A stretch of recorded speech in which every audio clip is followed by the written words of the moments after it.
जी अफशां, आप जानती हैं कि ये हमारी खुशकिस्मती है कि दुनिया ने साइंसी तरक्की कर ली हो, वेस्ट बहुत आगे चला गया हो, आर्टिफिशियल इंटेलिजेंस वगैरह वगैरह, लेकिन जो हमारी मशरक़ी अक़दार है ना, उसकी वजह से हमारा माशरा उनसे भी अजीम है। हमारी जो फैमिली सिस्टम है, हम मतलब कुछ भी कर लें, हम पीछे नहीं हैं, बल्कि टू सम एक्सटेंट उनसे आगे हैं। अगर हम अक़दार की बात करें, रवैयों की बात करें, तहजीब की बात करें, और रेप रेट की बात करें अगर। अच्छा, अब ये एक मसला है, इस पे तो आप अगर कुछ बात मुझे समझा दें। होम डिपार्टमेंट की एक कॉन्फिडेंशियल रिपोर्ट के कुछ फिगर्स सामने आए हैं मेल रेप या बच्चों लड़कों के रेप के हवाले से पंजाब में। वो कौन से सिस्टम की वजह से हो रहा है? आए कुछ ऐसे फैक्ट्स आए, क्या क्या हुआ? काशिफ साहब, ये रिपोर्ट बताती है कि पंजाब में लड़कियों की निस्बत लड़के ज़्यादा सेक्सुअल अब्यूज़ का शिकार हैं पिछले 6 महीनों में, ठीक है, जिनमें से 55% उनके पड़ोसी हैं, 32% केसेस में कोई अजनबी और 13% केसेस ऐसे थे जिनमें कोई रिश्तेदार, कोई घर का फ़र्द या ऐसे इन्वॉल्व था। तो मुझे ये बताएं कि ये जो फिगर्स हैं, क्या ये मतलब झंझोड़ने के लिए काफ़ी नहीं है? हाँ बिल्कुल है। अच्छा देखें, हमारी जो अखलाकियात की अजमत है हमारी सोसाइटी की और फैमिली सिस्टम, उसको हम एक तरफ रख देते हैं। ज़रा इसका एक मुताला करने की कोशिश करते हैं कि ये फैक्ट्स एंड फिगर्स बताते क्या हैं। बहुत बड़ा नंबर है। ऐसा लगता है कि शायद ही कोई बच्चा हो, वो लड़का हो या लड़की हो, जो सेक्सुअल अब्यूज़ से बच गया हो। ये वही बात है कि अगर कोई बोलता नहीं है, बात नहीं करता, तो इसका मतलब ये नहीं है कि उस पर बीता नहीं है। शायद ही पाकिस्तान में कोई औरत हो जो कभी हरासमेंट का शिकार ना हुई हो। मैं इसको ऐसा करता हूँ कि शायद ही पाकिस्तान में कोई ऐसा मर्द हो जिसने किसी औरत को हरासा ना किया हो अपनी ज़िंदगी में। शायद ही। तो काशिफ साहब, अगर मैं इस बात को आगे बढ़ाऊँ तो ये जो मैंने फैक्ट्स एंड फिगर्स थोड़े से बयान करने की कोशिश की है लड़कों के सेक्सुअल अब्यूज़ के हवाले से, ये 55% पड़ोसी, ये 32% अजनबी, ये 13% रिश्तेदार वगैरह वगैरह, तो इनमें से कोई औरत तो नहीं है ना? ये अब्यूज़र, ये हरेसर, ये रेपिस्ट सब के सब मर्द हैं ना? मर्द भी वो जो अपनी मैस्कुलिनिटी को अपनी आइडेंटिटी समझते हैं। अच्छा चलें ठीक है, एक कदम आगे बढ़ते हैं। रिपोर्ट की बात हमने कर ली। इन हक़ाइक़ को जितना खोजेंगे, जितना डिग करेंगे, वो होते चले जाएंगे। दो बातें मैं आपसे सिर्फ दो बातें समझना चाहता हूँ, बस उसके बाद प्रोग्राम ख़त्म। ठीक है? ठीक है। पहली बात, तकरीबन हर बच्चे को हरासा करने वाला एक समाज ज़हनी मरीज़ है। Are we sick society? Are we sick people? हम ज़हनी मरीज़ हैं। अच्छा, यहाँ पर मुझे ऐसा महसूस होता है कि नफ्सियाती मर्ज वो कहीं ना कहीं एक सेक्सुअल फ्रस्ट्रेशन के साथ जुड़ा हुआ है। इस समाज में घुटन बहुत ज़्यादा है। क्यों इतनी फ्रस्ट्रेशन है? सेक्सुअल फ्रस्ट्रेशन इस समाज में इतनी क्यों है? और नफ्सियाती अमराज, हम तो बहुत ही लॉ लगाने वाले लोग हैं। फैमिली सिस्टम हमारा बेहतरीन है। काशिफ, फिर ये बार बार बात कर रहे हैं, तो फिर ये जो 13% रिश्तेदार हैं, ये कहाँ से आए हैं? यही तो अचंभे की बात है ना। एग्जैक्टली मैं इसी बात को तो समझने की कोशिश कर रहा हूँ कि एक तरफ हमारी अखलाकियात का निज़ाम क्यों अब इतने फ्रस्ट्रेटेड हम फ्रस्ट्रेशन की जो बात कर रहे हैं काशिफ साहब, तो इसमें ये बहुत अहम पहलू है कि बच्चों को ऐसे जुल्म का निशाना बनाना।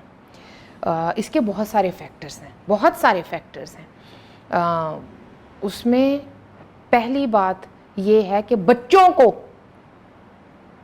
रेप का या सेक्सुअल अब्यूज़ का निशाना बनाना, पीडोफिलिया होना, क्या ये मर्ज नहीं है? वही तो पूछ रहा हूँ ना। इतने मैसिव तादाद में लगता है हर कोई यही जो है वो पाकिस्तान में बंदा मर्द जो है वो उसके ज़हन में बस यही बात है। क्यों है ऐसा क्यों है? ऐसा क्यों करते हैं? क्या वजह है? एक तो ये कि यहाँ पर लोगों ने अपना एक पब्लिक चेहरा बनाया हुआ होता है, ठीक है। अब वो आपका ताल्लुक़ किसी भी शोबे से हो सकता है, आप दरस व तदरीस से भी वाबस्ता हो सकते हैं, आप किसी भी फील्ड में अपने जौहर दिखा रहे हो, तो एक चेहरा बना हुआ होता है, चाहे उसमें प्रोग्रेसिव बज़ाहिर आप काफ़ी ये भी होते हैं वो भी होते हैं, ये सब कुछ। ऐसे में वो जो एक फ्रस्ट्रेशन है वो भी निकालनी है, क्योंकि आपने इलाज तो करवाना नहीं है ना, और इलाज ये भी बताना है कि वो महंगा भी है, ठीक है। आपने सेशंस भी नहीं लेने, महंगे हैं, दवा भी नहीं खानी है कि थोड़ा दिमाग जड़ा है कोई ਚੱਜ ਦੀ ਗੱਲ सोच लवे। मतलब ये दवा की जरूरत है या कोई थेरेपी अपने साथ? थेरेपी अच्छा, उनके नजदीक शायद ये भी थेरेपी हो, अपने साथ खुद बात करने की जरूरत हो। तो लगता ये है कि किसी औरत को, किसी बच्चे को, किसी घरेलू मुलाजिमा को जब जिनसी हिरासगी का सामना होता है, जब रेप किया जाता है, तो उस ये तो नहीं ना होता कि रेपिस्ट कहीं बाहर से आ गया और अचानक से वो उसने देखा और वो बहक गया और उसको समझ ही नहीं आई और अपने आप पे काबू ही नहीं रहा, ऐसा होता है। वो टारगेट करता है, वो पहले अपने टारगेट को देखता है, वो सोचता है कि मैं अगर इसके साथ ये करूं तो ये शोर तो नहीं मचेगा, इसकी बात को कोई सुनेगा भी या नहीं, और मैं इसको कैसे डरा कर चुप करवा सकता हूं, और मेरे सो कॉल्ड जो पब्लिक फिगर या पब्लिक पर्सनैलिटी है मेरी, उसको कहीं डैमेज तो नहीं होगा। नहीं, आप तो फिर बातें कर रही है ना जो हो रहा है, क्यों हो रहा है। अच्छा, कहीं ओहो इसकी अब मेरी समझ में आई ना, देखे बात घुमाती रहती हैं। बुनियादी बात यह है कि हमारा जो है ना मगरिब का असर बहुत ज़्यादा हो गया, और ये जो फहाशी आ रही है ना, इसकी वजह से हम खराब। और ये जो औरतें जीन्स पहनती हैं, ये एक वजह है। और ये जो लेकिन जीन्स तो बाहर भी पहनती हैं, वो तो इतने ज़हनी मरीज नहीं हैं जितने हम हैं। ये भी सोचने की बात है। एक और वजह हो सकती है ड्रामे, और फिर इसके अलावा वो क्या था कि आपके बच्चे क्या देख रहे हैं, ये सारी बातें। ये सारी नहीं, ये तो हाँ ये भी हो सकती है। एक वजह और हो सकती है। क्या? देखिए, हमने अपनी कदरों को छोड़ दिया है। मतलब हमारे पास तो हर चीज़ का जवाब था, यानी अब देखें, अब तो 30 साल हो जाते हैं लड़कियों के, लड़कों के शादी नहीं होती, तो वो फ्रस्ट्रेटेड तो होंगे। ये आपने कैसी बात कर दी है काशिफ। क्या आज तक ऐसा हुआ है कि रेपिस्ट जो है, कोई भी एक रेपिस्ट ना ऐसा हो जिसकी शादी हुई हो? हाँ, ये तो है। हो सकता है उसको मतलब एक और शादी की ज़रूरत हो, वो उसमें खुश ना हो। हाँ। तो वो रेप करे, हिरासा करे बच्चों को, खवातीन को, ख्वाजा सरा कम्युनिटी को, मतलब जितने वस चले होते, जहां पर वो उसको ये महसूस हो कि मैं अपनी ताकत का मुजाहिरा कर सकता हूं, सो कॉल्ड ताकत हर दो मायनों में, तो वो बस। आप तो मेरे पीछे ही पड़ गई हैं, मैंने तो ये बात नहीं की, मैं तो आपसे ये पूछ रहा हूँ। और जो आप मशरकी इक़दार और देखिए, मैं तो समझना चाह रहा हूँ कि हम एक मरीज समाज क्यों हैं। We are sick people. मैं रिपीट करता हूँ इस बात को। ये फैक्ट्स एंड फिगर्स बताते हैं कि हमारे इर्द गिर्द, हमारे घरों में हर कोई जो है ना, वो एक मरीज है, जो किसी भी अपने से कमज़ोर शख्स को अपनी ताकत दिखाने के लिए, ठीक है, और ताकत दिखाने का मर्दों के पास तो, और वो किसी और को एक ही तरीका होता है। देखिए, किसी और को तो ताकत दिखाना बाद की बात है, अपने वो जो एक अंदर की सड़ांध है ना, उसको बताने के लिए कि हाँ तेरे च ताकत है, तू कर सकना है, तेरे च कोई कमी नहीं है। और ये अमल फैंटेसीज से शुरू होता है। ऐसा ही है। और फैंटेसीज की बुनियाद क्या होती है? फैंटेसीज की बुनियाद यही होती है ना कि जो एक रुकावट है हमारे यहाँ, मतलब अब इल्ज़ाम तो हम डाल सकते हैं ना, हम इल्ज़ाम जनरल ज़िया पे डाल सकते हैं कि उसने हमारी सोसाइटी को घुटन ज़्यादा बना दिया, रिग्रेसिव कर दिया। हम इल्ज़ाम पेट्रियार्की पे डाल सकते हैं कि चूँकि पेट्रियार्की है तो इस वजह से हम लोग जो है वो मैस्कुलिनिटी को ऐसे एक्सरसाइज करते हैं। लेकिन बाय द वे काशिफ साहब, मैस्कुलिनिटी होती क्या है?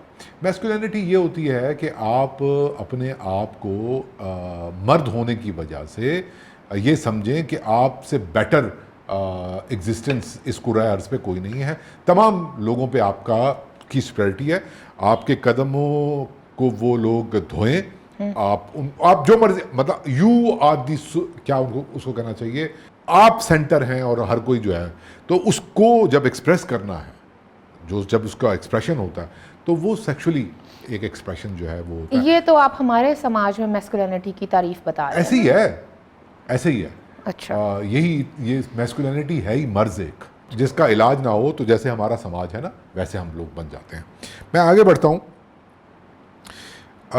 मुझे आप ये बताएं कि शायद इसकी एक वजह ये भी है कि अगली आइंदा आने वाली जो जनरेशन्स हैं हमारी, उनको बचाने के लिए हम कुछ कर सकते हैं, कुछ सेक्स एजुकेशन का सिलसिला चला सकते हैं, क्योंकि ये एक फैक्टर है, आप मानेंगे इस बात को, कोई विक्टिम जो है अगर वो बच्चा लड़का वो उस ट्रॉमे में जाकर बाजुकात वो भी।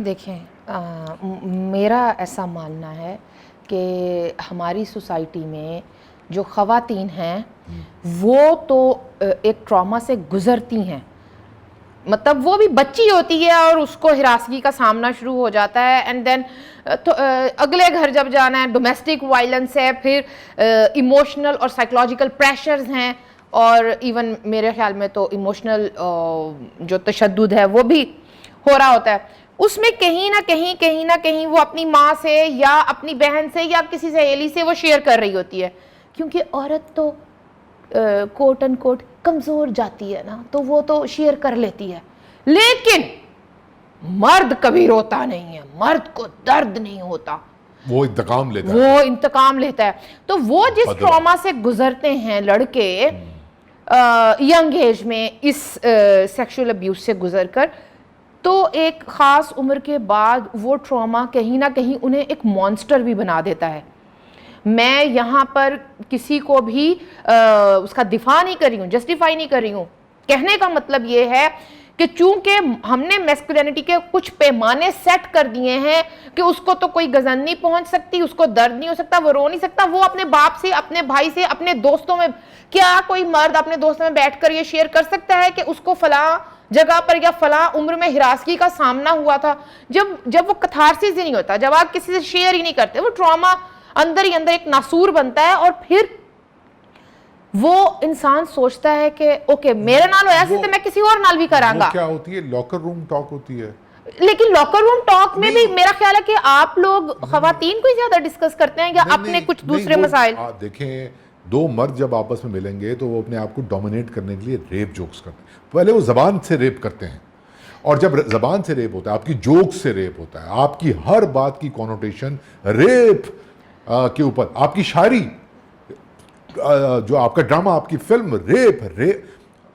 मैं तो अगर आपको मिसालें दूं ना, गालियां है ना, तो आप, मैं पोइट्री में आपको कोई 1000 मिसालें दे सकता हूँ। आप मीर से शुरू करके गालिब से होते हुए यहाँ तक आ जाएं जॉन एलिया तक, तो मैं आपको जो है वो एग्जाम्पल बता सकता हूँ जिसमें रेप को सेलिब्रेट किया जाता है, मतलब इस किस्म की बात को, तो हिरासगी को सेलिब्रेट किया जाता है। काशिफ साहब, आपने बात की है कि हमारे लिटरेचर और आर्ट के हवाले से भी, तो बात तो फिर वही आती है, जिस कल्चर की आप बात कर रहे हैं ना, इसमें मेल रेप को जितना नॉर्मलाइज तरीके से किसी को मतलब कि नीचा दिखाने के लिए इस्तेमाल किया जाता है। हमारे यहाँ एक लफ्ज़ है आजकल, वो एक सियासी जमात के सपोर्टर्स के लिए इस्तेमाल किया जाता है, और मैं उसकी शदीद मुखालिफ हूँ।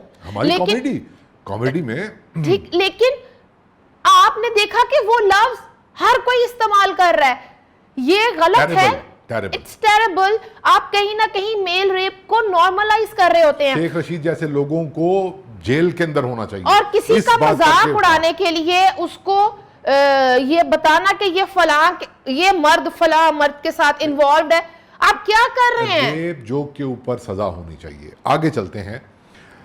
ये जो रिपोर्ट आई है ना, इसमें लगता ऐसा है कि एक मजलूम है बच्चे, और एक क्लास के लोग, और एक जालिम है जो जुल्म कर रहा है। मैं ये समझता हूँ कि इस कॉन्सेप्ट को भी बदलने की ज़रूरत है। आप देखें कि अगर हम अपनी सोसाइटी के स्ट्रक्चर की बात करें ना, तो उसके अंदर जो जालिम होता है वो कभी मजलूम होता है, कभी जो मजलूम होता है वो जालिम बन जाता है। एक गरीब तबके का बंदा जब अपने घर में जाता है, तो जब वो औरतों से मिलता है तो औरतें मजलूम होती हैं और वो जालिम, क्योंकि वो वहां पर हाकिम बन जाता है। तो ये किसने तय किया है कि जो मर्द का रोल है, वो चाहे अमीर है या गरीब है, वो समाज की क्लास की किस सीढ़ी पर है? उसका बिहेवियर यही है कि वो अपनी ताकत दिखाने के लिए मर्दानगी का सहारा लेगा। इस पे अगर आप कोई बात करना चाहें, फिर मैं आखिरी बात करूं, कंक्लूड करूं। अच्छा काशिफ साहब, मेरा ख्याल है कि यहाँ पर पहले तो ये बताया गया कि सियासतदान जालिम होता है, हुक्मरान जालिम होता है, और ये तबका अशराफिया जालिम है और तमाम अवाम मजलूम है। और लेकिन जब हम देखते हैं क्या हमारा समाज सिर्फ इन्हीं दो बाइनरीज में तकसीम है? नहीं, ये वाइस वर्सा है। जो अशराफ हैं वो ये कहते हैं ये जो रेपिस्ट है ना, ये जाहिल लोग हैं, बहुत इनको यहाँ पर इसमें एक क्लास वो भी है, एक तबका वो है जो ये कहता है, मतलब धड़ल्ले से, और वो खुद को प्रोग्रेसिव भी बताता है कि ये ना असल में ये जो होती है ना मुलाजिम पेशा, ये क्लास, ये ड्राइवर्स, ये माली, इसी तरह से मैं जिस तरह से बयान कर रही दिखाते हैं अपने ड्रामे में, वो तो यही होते हैं, यही होते हैं रेपिस्ट। तो फिर जाहिर जाफर कौन था? एग्जैक्टली। ये आपने अहम सवाल किया, और इस पे हमें सोचना चाहिए कि जो स्ट्रक्चर है ना, जिसमें स्ट्रक्चरल वायलेंस प्रैक्टिस होता है, उसमें सब कंट्रीब्यूट करते हैं। हमारा समाज, मैं फिर कहूंगा, एक मरीज है, काशिफ, जिस समाज में एक औरत को बरहना करके गलियों में फिराया गया हो और इस चीज की सरपरस्ती करने वाले शख्स को आप ना सिर्फ पार्लियामेंट में बैठा हुआ हो बल्कि वो वजीर भी रहा हो, तो वहां पर क्या बात हो? अब ये बात खत्म होगी। जो दूसरा सवाल मैंने आपसे पूछना था, आखिरी बात, बल्कि एक कमेंट है। मुझे इस रिपोर्ट से एक बहुत शदीद इख्तलाफ ये है कि ये क्लास ब्लाइंड रिपोर्ट है। अब ब्लाइंड पे आपको एतराज़ होगा क्या? विजुअली चैलेंज, क्या आप बोलती हैं उसके लिए? नहीं, वो विजुअली इम्पेयर्ड, लेकिन वो तो इंसानों के हवाले से, लेकिन मैं कह सकता हूँ क्लास बाइस्ड आप कह सकते हैं, क्लास ब्लाइंड। और फिर ये कि ये गुज़िश्ता 6 माह की रिपोर्ट है और ये पंजाब की। नहीं, मैं फिर कहूंगा ये क्लास ब्लाइंड रिपोर्ट है। इसमें सिर्फ middle class, lower middle class तक को कैटर किया गया है। इस मुल्क के 2.5 करोड़ बच्चा सड़कों पे रहता है, जिनके साथ जो अब्यूज़ होती है, जो यतीम खानों में, ऑर्फनेज में, रहमो करम पे होते हैं। वो आपको याद होगा, वो बच्चियाँ तो उनको वो तो किसी रिपोर्ट में नहीं आती है ना। वो अफशान लतीफ़ आज भी सड़कों पर हैं, कोई उनकी नहीं सुनता है। और जिन बच्चों की आप बात कर रहे हैं काशिफ, वो do we consider them as इंसान? नहीं, मैं अपना अल्फाज वापस लेता हूँ, वो तो है ही नहीं, वो रिपोर्ट में भी नहीं आ सकते, वो ब्लाइंड, हमें वो दिखते ही नहीं है। वो हर तरह के अब्यूज का शिकार हैं। और फिर आप कहते हैं ए ते समद बोण दा नशा कर देने, कचरे में जिंदगी गुजारना और वहीं मर जाना। यहां से सुन होगा तो ही वो उस कचरे को चुन सकेगा और वहां बैठ सकेगा। और वो बच्चे सेक्स वर्कर के तौर पर भी इस्तेमाल हो रहे हैं। वो बच्चे हर तरह से नहीं कर सकते। हम उनकी मिजरी को इमेजिन भी नहीं कर सकते हैं। और हम ये रिपोर्टें पढ़ रहे हैं जी, middle class, lower middle class में बड़ा जुल्म हो रहा है भाई आपकी सोसाइटी। और अहम बात ये है कि ये सिर्फ रिपोर्टेड केसेस हैं। तो मैं यही तो कह रहा हूं ना, रिपोर्टेड केसेस हैं। क्लास ब्लाइंड रिपोर्ट ऐसी ही होती है। नहीं, मैं इसकी अहमियत को मैं मानता हूं, ये बहुत अच्छा काम है कि आप लोगों को बताएं कि आप बीमार हैं। काशिफ, इस रिपोर्ट से समाज को जला जाना चाहिए था, लेकिन मेरा ख्याल है 2 दिन गल हुई है मुड़ के। वो अपना काम करते रहना चाहिए, वो अच्छा काम कर रहे हैं, उनको काम करते रहना चाहिए। ये फैक्ट्स भी साथ में शामिल करने चाहिए। मैं इसको कंक्लूड करूंगा ये कह के कि हल ये नहीं है कि आप कैस्ट्रेशन की बात करें। असल में कैस्ट्रेशन का यहाँ पर कॉन्सेप्ट कुछ और लिया जाता है कि आप कैस्ट्रेशन हल है, फांसियां हल है नहीं। हल ये है कि एक बीमार समाज को इलाज कैसे फराहम किया जाए। पहले तो इस बात में मनवाया जाए कि वो अपनी फैमिली, पहले तो इस बात रिवायात के ऊपर ना प्राइड लेना, उन एंकर्स को सामने लाया जाए। नहीं, पहले तो इस बात पर मनाया जाए कि आप बीमार हैं। देखिए, बीमार को ये समझाना कि तुम्हें इलाज की जरूरत है, ये एक बड़ा मरहला होता है। And then please open up. ये इतनी घुटन है, आपके पास ना तो तफरी के मौके हैं, ना आपके पास, मैं अब आप कहेंगे कि मैं सिर्फ मिडिल क्लास वाली बातें कर रही हूं, ठीक है। एजुकेशन का मेयार देखें, आपके पास जो तफरी के नाम पर क्या है, टॉक शोज, तफरी के नाम पर क्या है। आप अपने बच्चों को ये सिखाएं कि अपनी ताकत के इजहार का ये तरीका गलत है। इंजॉयमेंट ताकत का इजहार करना क्यों है? बिल्कुल गलत है ना ये। आप अपने बच्चे ओपन अप करें उनको, मतलब ये जनान खाना अलहदा मर्दान खाना अलहदा, ये कल्चर जो है ये उस फ्रस्ट्रेशन को मज़ीद बढ़ाता है। पता नहीं ये बात मैं कहूँ कि ना कहूँ, लेकिन ये है कि ये जो एक पुलिसिंग है ना, मॉरल पॉलिसी, मॉरल पुलिसिंग, ये एक बुनियादी वन ऑफ द रीजंस आप कह सकते हैं। और सबसे अहम बात, औलाद से, बच्चों से दोस्ती बात करें उनसे, बात करें, उनको कॉन्फिडेंस दें, उनको ये और गुड टच और बैड टच वाला, आपने देखा कसूर वाक़े के बाद गुड टच बैड टच वाला एक वो मुहिम चली और फिर वो बैठ गई। आप तो फिर बात कर, और स्कूल्स में आके करिकुलम से रिप्रोडक्टिव सिस्टम का चैप्टर ही हटा दिया, तो आप तो सेक्स एजुकेशन की बात कर रहे आपने सेक्स को जोड़ दिया है मोरालिटी के साथ और रिप्रोडक्शन के साथ, तो आपकी सोसाइटी बीमार ही होगी। बस इलाज की जरूरत है।